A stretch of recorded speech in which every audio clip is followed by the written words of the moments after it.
Indo-British Advanced Pain Clinic, Noppimayam Surgery Duram. For appointments 9155515563. Welcome to iDream media. So senior actor మంచు మోహన్ బాబు గారు రాత్రి continental హాస్పిటల్లో admit అవ్వడం జరిగింది. సో అసలు కండిషన్ ఎలా ఉంది మోహన్ బాబు గారిది? ఫస్ట్ నుంచి చూస్తున్న డాక్టర్లు దీని గురించి ఏం చెప్తున్నారు వివరాలు తెలుసుకుందాం. ఈరోజు మనతో పాటు ఉన్నారు ప్రముఖ సీనియర్ ఫిజిషియన్ డాక్టర్ జగదీష్ గారు ఫ్రమ్ కాంటినెంటల్ హాస్పిటల్. డాక్టర్ గారు నమస్తే అండి. నమస్కారం మేడం. ఎస్ డాక్టర్ గారు, మంచు మోహన్ బాబు గారు అడ్మిట్ అవ్వడం జరిగింది కాంటినెంటల్ హాస్పిటల్లో. ఫస్ట్ నుంచి మీరే చూస్తూ ఉన్నారు. అసలు ఏ కండిషన్ తో అడ్మిట్ అయ్యారు? మనం వింటూ ఉన్నాము బీపీ ఎక్కువగా ఉంది అని. ఇప్పుడు ఎలా ఉంది కండిషన్? అదండి, నిన్న నైట్ 9:30కి మా ఎమర్జెన్సీకి వచ్చారండి senior actor doctor Mohan Babu గారు. సో వచ్చినప్పుడు చాలా యాంగ్షియస్ గా, కంగారుగా వస్తూ ఇచ్చిన కంప్లైంట్ దెబ్బలు తగిలాయి, తలకాయ మీద దెబ్బలు తగిలాయి, ఫేస్ మీద దెబ్బలు తగిలాయి, ఛాతి మీద తగిలాయి, పొట్ట మీద కూడా దెబ్బలు తగిలాయి, కాళ్ళ మీద కూడా దెబ్బలు తగిలాయి. బాడీ మొత్తం కూడా నొప్పిగా ఉంది, చాలా గిడ్డిగా అనిపిస్తుంది, వీక్ గా అనిపిస్తుంది, నాకు దారిలో కొంచెం లాస్ ఆఫ్ కాన్షియస్నెస్ కూడా అయినట్టుగా అనిపిస్తుంది అన్నట్టుగా చెప్పి ఎమర్జెన్సీకి వచ్చారు. సో ఎమర్జెన్సీకి వెంబడే మా team of doctors in emergency receive చేసుకున్నారు. ఆయనకి ఫస్ట్ ఎయిడ్ ఇచ్చారు. Vitals, BP, sugar, heart rate అన్ని కూడా చెక్ చేశారు. Conscious levels, eye movement, hand movements, head movement, ఎక్కడెక్కడైనా లోకల్ పెయిన్స్, ఫ్రాక్చర్స్ ఏమైనా ఉన్నాయా అన్ని కూడా క్లినికల్ గా ఎమర్జెన్సీలో ఎగ్జామిన్ చేశారు. ఎగ్జామిన్ చేసిన తర్వాత నిర్ధారణలోకి ఇనిషియల్ అసెస్మెంట్ లో కొంచెం లెఫ్ట్ ఐ కింద కూడా బ్లంట్ గా ఇంజరీ జరిగినట్టుగా తెలిసింది.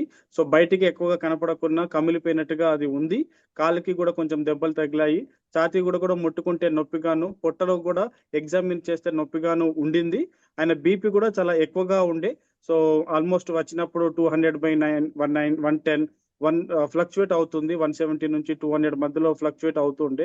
హార్ట్ రేట్ కూడా చాలా ఎక్కువగా ఉండే. ఆయన వచ్చినప్పుడు చాలా యాంగ్షియస్ ఉండడం వల్ల కావచ్చు, స్ట్రెస్ఫుల్ గా ఉండడం వల్ల కావచ్చు, ఆయనకు ప్రీవియస్ గా బ్లడ్ ప్రెషర్ కూడా ఉంది, హైపర్ టెన్షన్ కూడా ఉంది. ఆ మెడిసిన్స్ కూడా ఆయన తీసుకుంటున్నారని చెప్పారు.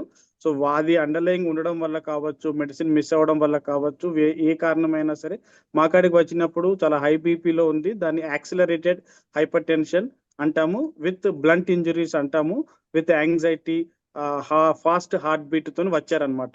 సో ఈ అన్ని కండిషన్స్ లో ఆయన రిసీవ్ చేసుకుని ఇనిషియల్ ట్రీట్మెంట్ ఇచ్చి, అసెస్మెంట్ కోసం ఇనిషియల్ ఇన్వెస్టిగేషన్స్ చేసిన తర్వాత ఆయన్ని ఐసీయూ షిఫ్ట్ చేసి బీపీని కంట్రోల్ చేయడానికి కావలసిన మెడికేషన్స్ ఇచ్చి, ఇనిషియల్ గా బీపీని కంట్రోల్ చేసి, యాంగ్జైటీని కూడా కొంచెం కంట్రోల్ చేసి, ఆయనని సపరేట్ రూమ్ కి షిఫ్ట్ చేసి, ఎక్కడైతే cardiac monitoring, continuous nursing care, any time emergency support ఉండేటట్టుగా ఉండే స్పెషల్ రూమ్ కి ఆయన షిఫ్ట్ చేసి, మా టీమ్ ఆఫ్ డాక్టర్స్, నేను as a physician, cardiologist, plastic surgeon, neuro physicians as a team గా అతన్ని అటెండ్ అయ్యి, సో ఫర్దర్ ఆ బీపీని స్టేబుల్ చేయడానికి, ఆయన యాంగ్జైటీని కంట్రోల్ చేయడానికి, ఆయన పెయిన్ ని కంట్రోల్ చేయడానికి, ఆయన ఓవరాల్ కండిషన్ ని ఇంప్రూవ్ చేయడానికి మెడికేషన్ ఇవ్వడం స్టార్ట్ చేశాము.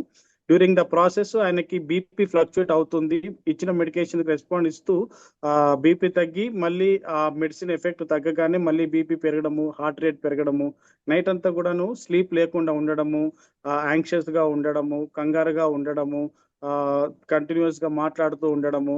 సో వాటన్నిటి వల్ల BP was not getting controlled continuously. ECG చేశాము, హార్ట్ 2D ఎకో మానిటరింగ్ కూడా చేశాము, ఎక్స్రే కూడా చేశాము, అల్ట్రాసౌండ్ అబ్డామిన్ కూడా చేశాము. సో ఇవన్నీ కూడా ఇనిషియల్ గా నార్మల్ గానే ఉన్నా, మేజర్ గా ఫ్రాక్చర్స్ కానీ, రిబ్ ఫ్రాక్చర్స్ కానీ, బోన్ అదర్ ఏరియాలో ఫ్రాక్చర్స్ కానీ మేజర్ గా అనిపించలేదు. సో బీపీ ఫ్లక్చుయేషన్ ఉంటూ హై లెవెల్స్ లో ఉంటూ అలా ఉండడం వల్ల risk of bleeding inside the brain కానీ, హార్ట్ అటాక్ వచ్చే రిస్క్ చాలా ఎక్కువగా ఉండడం వల్ల ఆయన కంటిన్యూస్లీ కార్డియక్ మానిటరింగ్ పెట్టి, విత్ కంటిన్యూస్ నర్సింగ్ సపోర్ట్ తోని we team of doctors night అంతా కూడా మానిటర్ చేశామండి. సో బీపీని మార్నింగ్ వరకు కొంత కంట్రోల్ చేసినా మళ్ళీ మార్నింగ్ కి మళ్ళీ బీపీ పెరిగింది, మళ్ళీ షూట్ అవుట్ అవుతూ ఉంటుంది. Every half an hourly personal గా బీపీ చెక్ చేస్తూ continuous heart rate and BP monitoring లో పెట్టుకుంటూ ఆయన బీపీ కంట్రోల్ చేయడానికి మేము కంటిన్యూస్ ట్రీట్మెంట్ ఇస్తున్నాము. ఫర్దర్ గా కూడా head injury, or face injury అయిన చోట కూడా సిటీ స్కాన్ చేయడానికి కూడా ప్రయత్నం చేస్తున్నాము. ఇది స్టేబుల్ అయిన తర్వాత దాన్ని బట్టి ఫర్దర్ గా ఇన్ఫర్మేషన్ మనం ఇవ్వచ్చు. ఎస్, సిటీ స్కాన్ అయిందా డాక్టర్ గారు? సో సిటీ స్కాన్ ప్లానింగ్ లో ఉందండి. సో సిటీ ఫేస్ వరకు city is in the process. CT scan అయిన తర్వాత మళ్ళీ ఆ రిపోర్ట్స్ కూడా మీకు అప్డేట్ ఇస్తాం. ఓకే, అంటే ఇక్కడ దెబ్బలు ఇక్కడ అంటే దెబ్బ తగిలిన గాయమైనట్లుగా కనిపిస్తూ ఉందా?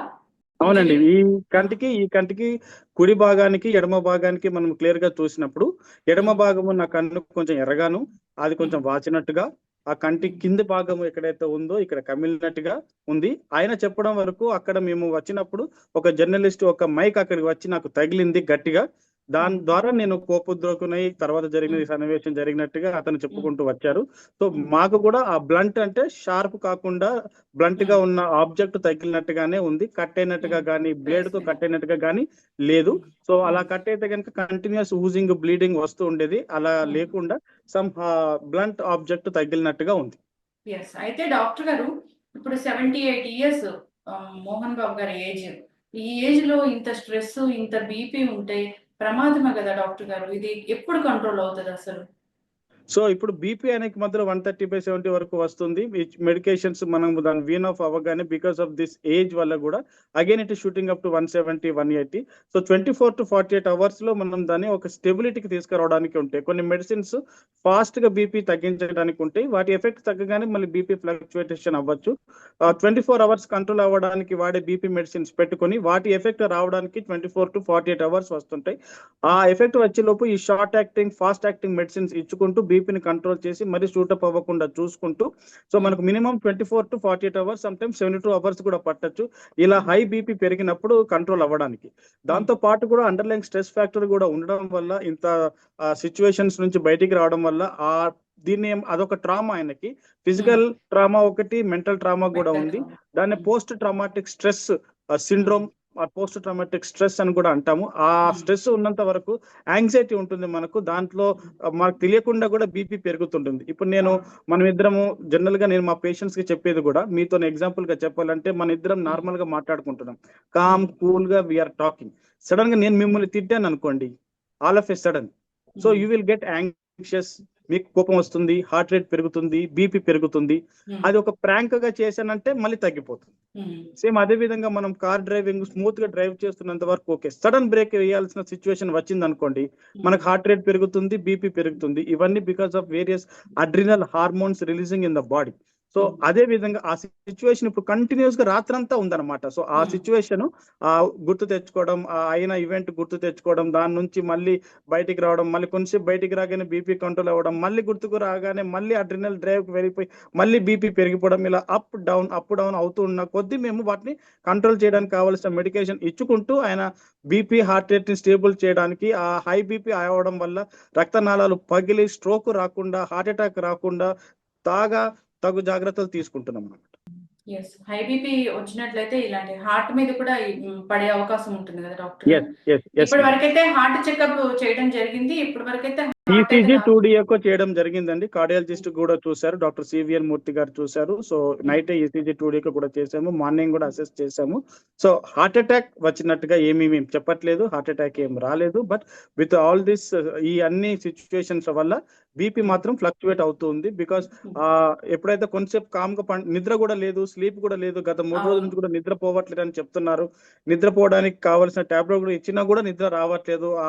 అవన్నీ జ్ఞాపకాలు వచ్చినప్పుడల్లా బీపీ పెరుగుతుంది, మళ్ళీ మేము మెడిసిన్ ఇస్తుంటే బీపీ తగ్గుతుంది, కొంచెం నిద్రపోతే బీపీ తగ్గుతుంది, మళ్ళీ ఆ ఎఫెక్ట్ తగ్గగానే మళ్ళీ బీపీ పెరిగిపోతుంది.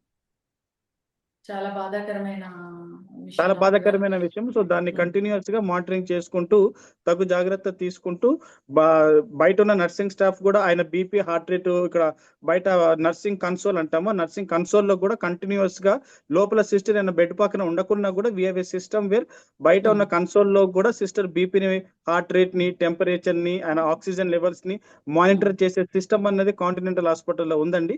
సో అది ఆయన కనెక్ట్ చేసి బయట కన్సోల్ నుంచి కూడా మేము ఆయన అన్ని వైటల్స్ ని మానిటర్ చేస్తూ ఏ కొంత మార్పు వచ్చినా కూడా ఎమ్మడే లోపలికి వెళ్ళి అటెండ్ అవ్వడానికి మేము సిద్ధంగా ఉన్నాం. అయితే డాక్టర్ గారు గతంలో ఈ బీపీ కాకుండా ఇంకేమైనా ఉన్నాయా హెల్త్ ఇష్యూస్ మోహన్ బాబు? అంటే అవన్నీ మనం ఇప్పుడు డిస్క్లోజ్ చేయాలి అన్నది ఇట్స్ ఏ మెడికల్ ప్రొఫెషనల్ గా అవును. We have an agreement between him and me. Um, so I think that it is personal thing which is అది ఈ ప్రజెంట్ సిచ్యువేషన్ కి కూడుకున్నది కాదు కాబట్టి ఐ థింక్ ఉన్నవి కన్నా అవి చెప్పడం కరెక్ట్ కాదని నా ఉద్దేశం. yes. అయితే ఎన్ని డేస్ కి ఇంకా ఇంటికి పంపిస్తారు, డిశ్చార్జ్ చేస్తారు? ఇప్పుడు చెప్పినట్టుగా ఒకవేళ ఆయనకి ఇచ్చిన లాంగ్ టర్మ్ గా యాక్ట్ చేసే మెడిసిన్ మనకు కరెక్ట్ గా మనకు సెట్ అయ్యి అతను ఈ ట్రామా పోస్ట్ ట్రామాటిక్ స్ట్రెస్ నుంచి మనకు బయటికి వస్తూ ఆయనకు ఒక సొల్యూషన్ వచ్చినట్టుగా ఉంటే కనుక విత్ ఇన్ 48 to 72 hours మనం ఇంటికి పంపించవచ్చు అన్నట్టుగా అనిపిస్తుంది. కానీ అది ఒక ఇనిషియల్ అసెస్మెంట్. సో కొందరికి లాంగ్ టర్మ్ 1 week కూడా ఉండొచ్చు. బీపీ మనము 4 మెడిసిన్స్ 5 మెడిసిన్స్ ఇచ్చినా కూడా కంట్రోల్ అవ్వని పక్షంలో దాన్ని రిఫ్రాక్టరీ హైపర్ టెన్షన్ అని కూడా అంటాము. నార్మల్ గా 1 టాబ్లెట్ ఇస్తాము, తగ్గకపోతే 2వ టాబ్లెట్ 3వ టాబ్లెట్ ఇంజెక్షన్స్ కంటిన్యూస్ ఇంజెక్షన్స్ ఇచ్చి అతనికి అండర్లయింగ్ ట్రామా అండర్లయింగ్ కాజ్ అన్నది తగ్గకపోతే బీపీ అన్నది పెరుగుతూనే ఉంటుంది. కాబట్టి సో అది తగ్గుతూ మా మెడిసిన్స్ కూడా వర్క్ చేస్తూ బాగానే ఉంటే కనుక 48 to 72 hours to maximum of 1 week మనం అనుకోవచ్చు. ఇంటికి వెళ్ళినా కానీ ఖచ్చితంగా ఈ మానిటరింగ్ అనేది కూడా అవసరమే. స్ట్రెస్ లేకుండా చూసుకోవడం. ఇంటికి వెళ్ళినాక కూడా కంటిన్యూస్ బీపీ మానిటరింగ్ సిస్టమ్ కూడా ఆయనకి ఇచ్చి పంపిస్తాము. ఆయన బీపీని మేము ఇక్కడ హాస్పిటల్లో కూడా ట్రాక్ చేసే అవకాశం కూడా ఉంటుంది. సో స్ట్రెస్ అనేది లేకుండా ఉంటే జనరల్ గా కూడా మనకు స్ట్రెస్ లేకుండా ఉంటే ఈ బీపీ అనేది కంట్రోల్ లోనే ఉంటుందా డాక్టర్ గారు టాబ్లెట్స్ వేసుకుంటే? స్ట్రెస్ అన్నది మనం నార్మల్ గా మాట్లాడుకుంటే కానీ స్ట్రెస్ అనే పదం వచ్చినప్పుడు మనకు బాడీలో స్టిరాయిడ్స్ కార్టిజోల్స్ అనేవి రేజ్ అవుతాయి. కార్టిజోల్స్ రేజ్ అయినప్పుడు షుగర్ పెరగడం కానీ బీపీ పెరగడం కానీ hormones adrenal hormones fright hormones అని అంటాము. వాటి వల్ల మనకు కోపం రావడం కానీ హార్ట్ రేట్ పెరగడం కానీ బీపీ పెరగడం కానీ జరుగుతుంటుంది. సో కొన్ని హార్మోన్స్ వల్ల మన బీపీ తగ్గుతుంది, కొన్ని హార్మోన్స్ వల్ల బీపీ అనేది పెరుగుతుంది. సో ఈ స్ట్రెస్ వల్ల ఈ బీపీ పెరిగే హార్మోన్స్ పెరిగే ఛాన్సెస్ ఉండి హార్ట్ రేట్ బీపీ పెరిగి వాటి వల్లనే హార్ట్ కి సప్లై చేసే బ్లడ్ వెజిల్స్ కూడా సన్నగా అయ్యి బ్లడ్ సర్క్యులేషన్ తగ్గి బ్లడ్ లో క్లాట్ లేకున్నా కూడా హార్ట్ అటాక్ వచ్చే అవకాశం ఉండి సడన్ కార్డియాక్ డెత్ అయ్యే ప్రమాదం కూడా ఉంది. అందుకే ఆయనని కంటిన్యూస్ గా కార్డియాక్ మానిటరింగ్ చేస్తున్నాము. బ్లడ్ వెజల్స్ లో క్లాట్ ఉంటేనే హార్ట్ అటాక్ కాదు, ఇలాంటి స్ట్రెస్ కండిషన్స్ లో రక్తనాళం ఇంత ఉన్నది కాస్త ఇంత నేరో అయిపోయి బ్లడ్ సర్క్యులేషన్ వెళ్ళకపోవడం వల్ల సడన్ కార్డియాక్ డెత్ అయ్యే రిస్క్ కూడా ఉంటుంది అనమాట. హార్ట్ ఇర్రెగ్యులర్ గా కొట్టుకునే ప్రమాదం ఉంటుంది, బ్లడ్ సర్క్యులేషన్ తగ్గి సడన్ గా చనిపోయే ప్రమాదం కూడా ఉంటుంది. ఆ ప్రమాదాన్ని మనం అరికట్టడానికి ఇంత స్ట్రెస్ఫుల్ కండిషన్స్ లో నుంచి ఆయన బయటికి రావడానికి ప్రాపర్ గా స్లీప్ కంటిన్యూస్ గా ఉంటే కనుక స్ట్రెస్ తగ్గే అవకాశం ఉంటుంది. కాబట్టి స్ట్రెస్ తగ్గితే బీపీ తగ్గే అవకాశం, హార్ట్ రేట్ తగ్గే అవకాశం ఉంటుంది. కాబట్టి ఈ రెండు తగ్గితే హార్ట్ అటాక్ వచ్చే రిస్క్ తగ్గుతుంది, బ్రెయిన్ స్ట్రోక్ వచ్చే రిస్క్ తగ్గుతుంది. కాబట్టి అతను కంటిన్యూస్ గా కంపల్సరీగా 48 to 72 hours అన్నది కంటిన్యూస్ మెడికల్ అబ్జర్వేషన్ ఉండాల్సిన అవసరం ఖచ్చితంగా ఉంది. ఈ పెయిన్స్ తగ్గడానికి కూడా అంటే లోపలంతా కమిలినట్లుగా ఏం లేదు కదా డాక్టర్ గారు? నార్మల్ గా పైన దెబ్బ బయట నుంచి చూస్తే కమిలినట్టుగా లేదు, చూస్తే ఇక్కడ ఈ బోన్ ఫ్రాక్చర్ ఉన్నట్టుగా సస్పిషన్ ఉంది. సో సిటీ స్కాన్ చేసిన తర్వాత మనకు అది క్లియర్ గా తెలుస్తుంది. ఖచ్చితంగా డాక్టర్ గారు చాలా అంటే తొందరగా కోలుకొని బయటికి రావాలని కోరుకున్నామండి. ఆయనకి చాలా ఫ్యాన్స్ ఉన్నారు, అందరికీ ఆయన చాలా ఇష్టమైన నటులు. సో తొందరగా కోలుకొని బయటికి రావాలి, హ్యాపీగా హెల్దీగా ఉండాలి. మనందరికి మళ్ళీ ప్రెస్ మీట్ పెట్టి నేను హెల్దీగా ఉన్నానని చెప్పాలి. మంచి వైద్యం అందిస్తున్నారండి. రాత్రి బాళ్ళు కూడా మీరు కష్టపడుతున్నారు డాక్టర్స్ దేవుళ్ళు అంటే నిజంగానే ప్రాణాలు పోసే దేవుళ్ళు మీరు. సో జాగ్రత్తగా చూసుకోండి డాక్టర్ గారు. చాలా టైం కేటాయించి మా కోసం ఇచ్చినందుకు ధన్యవాదాలండి. Thank you madam. లాస్ట్ నేను చెప్పొచ్చేది మంచు మోహన్ బాబు గారు మళ్ళీ మంచిగా బయటికి వస్తారు. ఆయన డైలాగ్ కింగ్, ఆయన డైలాగ్స్ మళ్ళీ మనం వింటూ ఎంజాయ్ చేద్దాం. థ్యాంక్ యూ సో మచ్ అండి. Thank you.